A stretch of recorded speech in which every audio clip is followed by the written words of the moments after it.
చంద్రగిరి పట్టణం అనే ఊరిలో ఒక కాలనీ ఉండేది. ఆ కాలనీలో ఉండేవారు చాలా సంతోషంగా ఉండేవారు. ఆ కాలనీకి దగ్గరలో ఒక పాడుబడిన ఇల్లు ఉంది. ఆ ఇంట్లో ఒక దయ్యం నివసించేది. ఒకరోజు ఆ దయ్యానికి గుమగుమలాడే మంచి వాసన వస్తుంది. ఆహా, ఏంటి వాసన ఎంత బాగుందో! ఈ వాసన నాకు నోరూరిపోతుంది. అలా అంటూ ఆ దయ్యం వాసన వచ్చే వైపు వెళ్తూ ఉంటుంది. కొంత దూరం వెళ్ళాక ఆ వాసన పక్కనే ఉన్న కాలనీ నుండి వస్తుంది అని తెలుస్తుంది. ఆ ఇంట్లో ఇద్దరు భార్యాభర్తలు ఉండేవాళ్లు. వారు ఆ రోజు ఇంట్లో చికెన్ కూర వండుకొని తినడానికి సిద్ధంగా ఉంటారు. అప్పుడే ఆ ఇంట్లో దెయ్యం వస్తుంది. అమ్మో, ఏవండి, అటు చూడండి, దయ్యం! అమ్మో దయ్యం, ఇది ఎక్కడి నుంచి వచ్చింది? ఏవండి, ఏమైనా చేయండి, నాకు చాలా భయంగా ఉంది. ఏయ్, అరవకు, నేను మిమ్మల్ని ఏమీ చెయ్యను. మరి మా ఇంటికి నువ్వు ఎందుకు వచ్చావు? నేను మీ ఇంట్లో నుంచి వచ్చిన మంచి వాసన వల్ల వచ్చాను. ఇంతకీ ఏంటా వాసన? ఓ, అదా, అది ఇంట్లో వండిన చికెన్ కూర వాసన. నీకు కావాలి అంటే తిని వెళ్ళిపో.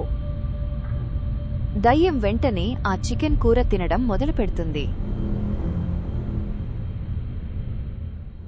ఆహా ఆహా, ఓహో, అద్భుతంగా ఉంది ఈ చికెన్ కూర. అలా అంటూ దయ్యం కూర మొత్తం తినేస్తుంది. నాకు నీ వంట చాలా బాగా నచ్చింది. ఇప్పటినుంచి రోజూ నువ్వే నాకు చికెన్ వండి పెట్టాలి, లేకపోతే మిమ్మల్ని చంపేస్తాను. సరే సరే, అలాగే వండుతానులే. మమ్మల్ని ఏమీ చేయకు. దయ్యం అక్కడి నుంచి వెళ్ళిపోతుంది. ఆ దయ్యం ఇంక రాదులే, వాసన వచ్చింది అని ఇంటి వరకు వచ్చేసింది. రేపు నువ్వేమీ చికెన్ వండాల్సిన అవసరం లేదు. భర్త వద్దు అని చెప్పినా తనకు మనసులో భయంగానే ఉంటుంది. ఎందుకైనా మంచిది, నేను రేపు కూర వండేస్తాను. ఆ దయ్యానికి కోపమొస్తే చంపేస్తుంది.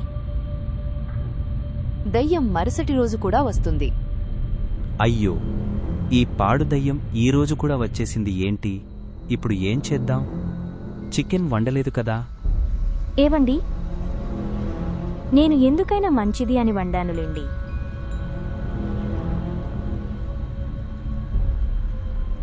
ఆ దయ్యం చికెన్ తిని వెళ్ళిపోతుంది.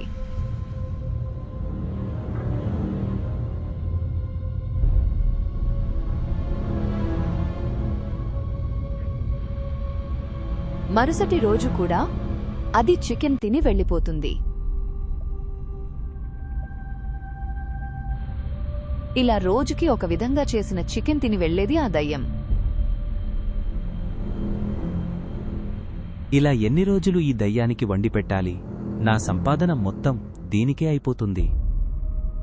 అవునండి, నేను కూడా అదే ఆలోచిస్తున్నాను. మీరు ఏమీ దిగులు పడకండి, ఏదో ఒక ఉపాయం మనకు దొరుకుతుంది. మరుసటి రోజు దయ్యానికి చేసిన చికెన్లో కాస్త కారం ఎక్కువయింది. మంట మంట, నాకు ఎక్కువ కారం ఇష్టం లేదు. ఈసారి నుండి కూరలో తక్కువ కారం వెయ్యి.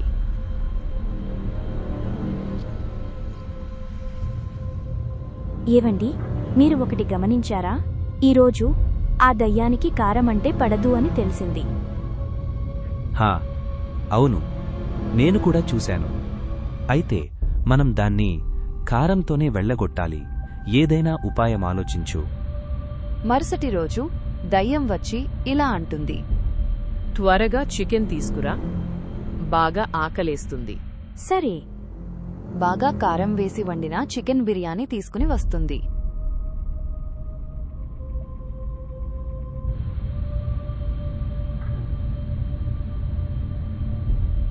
చికెన్ బిర్యానీ చాలా రుచిగా ఉంది. బాగా ఆకలిగా ఉండడంతో ఆ దయ్యం బిర్యానీ ఎంత మంటగా ఉన్నా తింటూనే ఉంటుంది. ఓ దయ్యమా, ఈరోజు నీకోసం స్పెషల్ జ్యూస్ కూడా చేశాను. ఇదిగో, ఇది తాగుతూ బిర్యానీ తిను. అలా అంటూ బాగా కారం వేసిన జ్యూస్ ఇస్తుంది. జ్యూస్ తాగిన దయ్యం ఇలా అంటుంది. ఓరీ నాయనో మంట, అమ్మో మంట, నీళ్ళు నీళ్ళు. ఇదిగో నీళ్లు తాగు.